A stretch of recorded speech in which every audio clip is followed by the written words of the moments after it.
తాజా అంశాన్ని చూస్తున్నాం. గుంటూరు జిల్లా తాడేపల్లిలో నర్సుపై ఉన్మాది దాడి చేశాడు. వసతి గృహం వద్ద యువతిపై బ్లేడుతో దాడికి దిగాడు. దీనికి సంబంధించి మరింత సమాచారం మా ప్రతినిధి వీరాంజనేయులు తెలుసుకుందాం.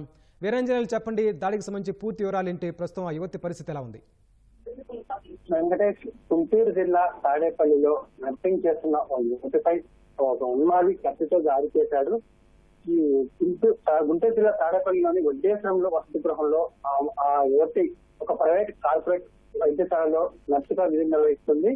అయితే ఇక్కడ విధి నిర్వహిస్తున్న ఆమె వడ్డేశ్వరంలో ఉన్న వసతి గృహంలో ఉంటుంది. అయితే ఒక ఉన్మాది, ఈ ఉన్మాది పేరు వచ్చేసి క్రాంతి. ఈ క్రాంతి అనే ఉన్మాది ఆ వడ్డేశ్వరం వసతి గృహంలో ఉన్నటువంటి యువతపై కత్తితో బ్లేడ్తో పాటు దాడి చేశాడు. ఈ ఘటనలో ఆ యువతికి తీవ్ర గాయాలయ్యాయి. ఆ యువతని స్థానికంగా ఉన్న ఒక ప్రైవేట్ కార్పొరేట్ ఆసుపత్రికి తరలించారు.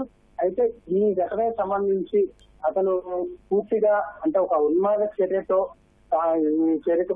ఈ దాడి పాల్పడ్డట్టు తెలుస్తుంది. అయితే వెంటనే అక్కడ ఉన్న స్థానికులు ఆ ఉన్మాదిని పట్టుకొని అతన్ని కొట్టి పోలీసులకు అప్పగించడం జరిగింది.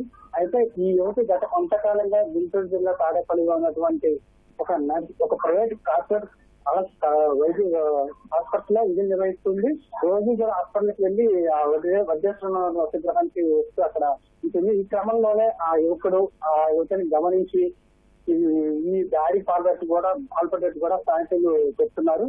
అయితే ఈ ఘటనకు సంబంధించి పోలీసులు ఇప్పుడే ఆ ఘటనా స్థలాన్ని చేరుకున్నారు. అక్కడ సంఘటనకు సంబంధించి వివరాలన్నీ కూడా సేకరించారు. నిందితుడు కూడా పోలీసు అదుపులో ఉన్నారు. అయితే ఈ దాడికి పూర్తిగా ఉన్మాద చర్య కారణమని కూడా స్థానికులు చెప్తున్నారు. ఈ యువకుడికి అయితే కృష్ణా జిల్లా చెందిన మోగ గ్రామానికి చెందిన శాంత్ కుమార్ గా పోలీసులు గుర్తించారు.